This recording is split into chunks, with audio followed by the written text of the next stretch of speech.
Hello, fellow elders. How are you? I'm rather upbeat today, actually, mostly because I've been really focusing on my cello and my viola music practices, and forcing myself to do them has been the hardest thing over. Well, I didn't have a bow for my cello, so that was a problem, but also not being strict enough about making the time to do it has, you know, affected my happiness level. And now that I'm making myself do, I mean, I've got 4 practice sessions a day. Unfortunately, I'm focusing overly on cello and viola, and I did 2 cello practices yesterday and 2 viola practices, which is neglectful of the piano and the double bass. And I am trying to sort that out.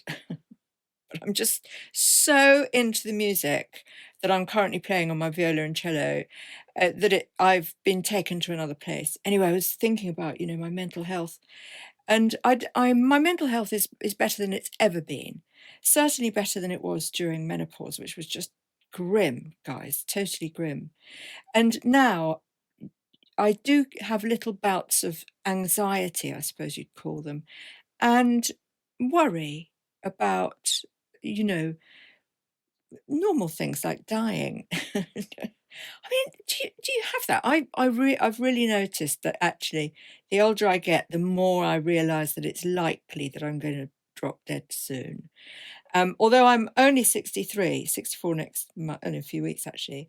But it's funny, isn't it? Because once you get past about 40, no, once you get past about 55, hey, once you get past menopause, you're in the final trimester of life, and that anything could strike you down. But this is why I love doing my music so much, because I don't want to be struck down before I've become a more proficient player of my instruments. I want to be more proficient actually at everything, writing my books and playing my instruments. And if I was struck down by the Grim Reaper at this particular time, I'd be quite annoyed. But I wouldn't be as annoyed as I would have been before the menopause. Hello, darling. The cat's come to join us, my little Romeo. Um, so yes, quite interesting, isn't it? How our motives change for sort of personal happiness and personal development. I just think if only I'd had this rich desire for personal development when I was, 18. Imagine what I could have done with my life. But of course, I didn't have it then. And, as a person with, on the spectrum, there's no way when I look back that I could have really fitted in a more productive way with formal education than I did. Because now I can see when I'm learning things that I'm actually probably a little bit special needs. That's not to say all people on the spectrum have special needs. That's a blanket assumption. I'm not saying that. And I was certainly able to fool lots of people that I was a good student with my masking. But actually, I do learn in a very odd way. And maybe a lot of that is about self-motivation and, the sort of kick against being told or being forced to fit in a box of traditional educational methods. Do you see what I'm saying? Anyway, now I want to learn. I want to learn. I want to learn. I've really got this bug for it. And the same with writing. I'm really enjoying writing now, but I've neglected my writing and my music over the last few months to focus on social media. And I think it was a mistake in a lot of ways. Nothing's ever wasted, is it? But it's taken far too much of my day. Almost all of my day has been involved in creating content. And content creators are factory fodder. That's what you are. You're just factory fodder for somebody else, not actually for yourself. And they tell us you've got to update every day, you've got to upload every day, you've got to be relevant, you've got to be, the algorithm has to like you, this. I mean, it's a non-starter for happiness. Oh, off you go, cat's disappeared. So certainly for mental health reasons, I'm just thinking that's not satisfying. Doing social media is not satisfying me. You can leave it all there. Everybody knows who I am now. Everybody who was ever going to know who I am through social media knows who I am now through social media. I mean, you can't please all of the world all at once on your social medias, unfortunately. If only you could, if only we weren't relying on algorithms to read algorithmic content, because that's all that's happening. The algorithm is feeding itself. The algorithm makes you more algorithmic and less human. And that's just, I mean, it's bloody boring, guys. It's really boring. So I'm not one for enjoying boredom. I don't find boredom pleasant at all. In fact, I think I'm allergic to it. So a bit more focus on, what I want to do. So I made a fascinator the other day, and I'm not going to release a clothes line for the Elderescence project. I'll be doing another book. I like to do the books around September so they're ready for Christmas. So I will be doing an Elderescence Academy sewing and recycling book. I've already done one, but I'm going to do another. But not over summer. Summer's hot. Summer is free. Summer is hanging out, going to see family a bit more, taking mum out to the marina, looking at yachts. Summer is about, I feel that this is what I need at my time of life. Summer is about a much more relaxed attitude to life and lots of painting of landscapes. I'm going to take my watercolor and my sketchbook everywhere I go so that I can just, doodle away. And yes, that I will be putting those on my TV channel, so you'll be able to keep up, follow what I'm doing. But the music, I don't know if I want to do all this teaching content unless I've got a human being at the other end that I can actually teach. Do you see what I mean? When you're just doing it, you're teaching to nobody, recording it, and then it goes up onto your platform. And you don't know who's going to ever see it. You don't know if they're actually interested in learning an instrument. They might be there for an algorithmic reason because the algorithm shoved it in their face. You see what I mean? You just don't know. And I'm wondering if that's what I want out of, my music. My music is so deeply important to me and special, and it's about communication. It's about communication with another human, not an algorithm. And I'm finding this sort of way of making content really, or should I say this way of making music really unsatisfactory. So I want to focus on making music that is my own, not for anybody else. So I'm feeling a bit selfish, I think. It's not really selfish, is it? But I mean, the best reason to make anything is for yourself. So even the clothes that I'm going to make for September's launch and the book are going to be clothes that I really, really, really like. Do you see what I mean?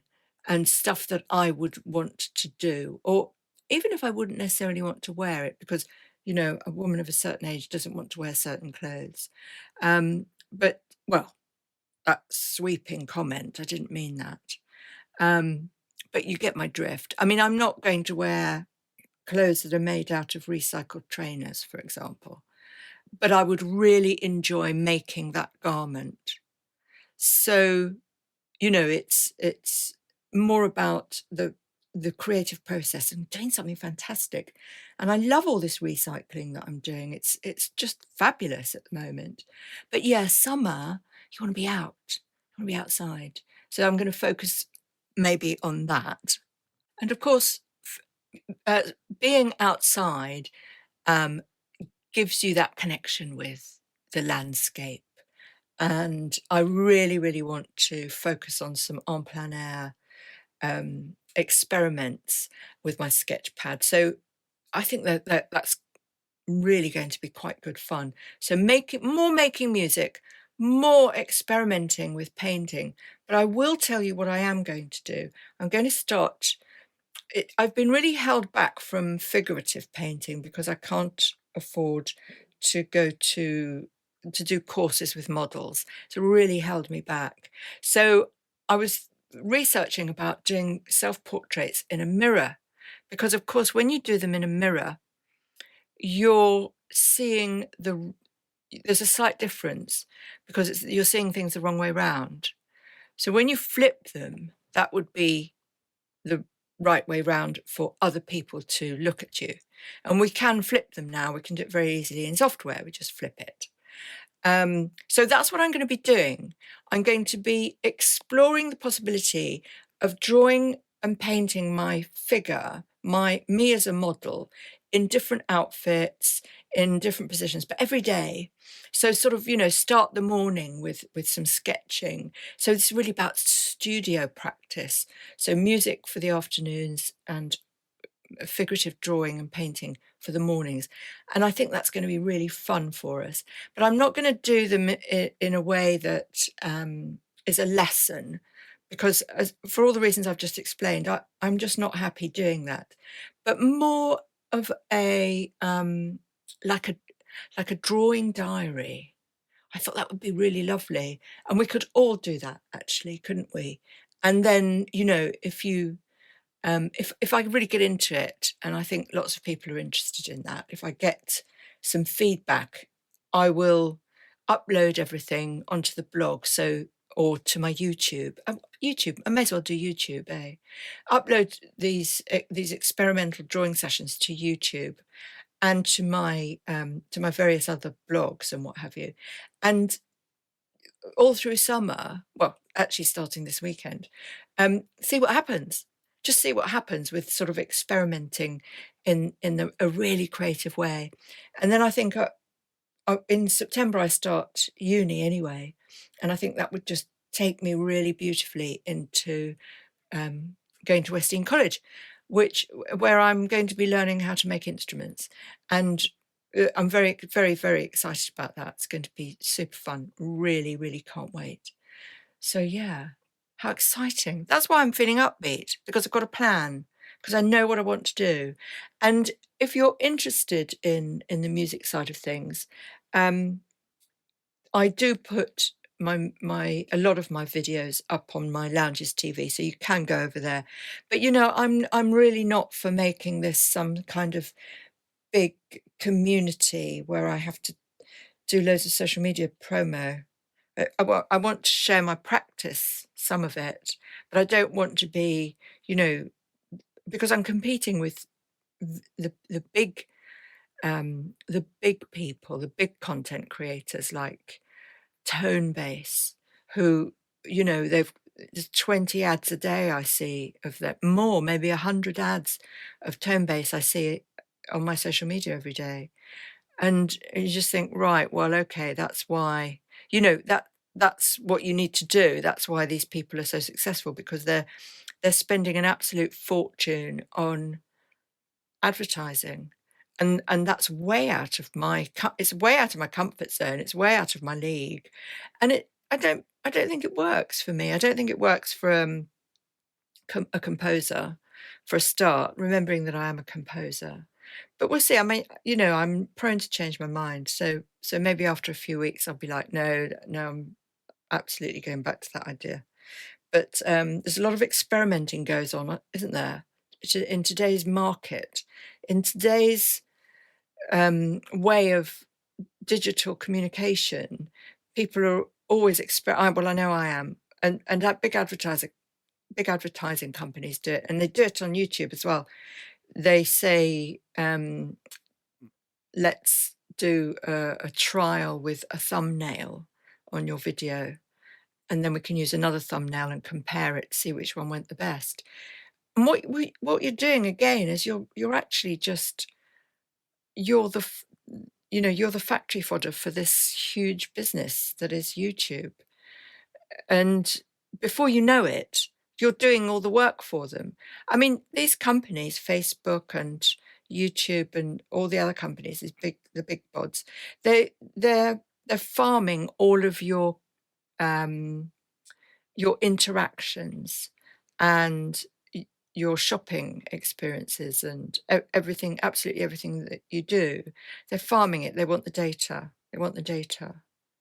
And this makes me feel a bit dirty. Do you know what I mean? Makes me feel dirty, like I've been used. Anyway, that's enough for now. Lots and lots of stories coming up. I'm going to do another couple of episodes of my book of immersion. And there'll be a prayer as well, which is a performance art piece for the Reverend Bloom. And there will be some other stuff too, because I'm in a chatty mood. If you want to find out more about all the stuff I do, just pop over to my personal website, which is iServalan.com.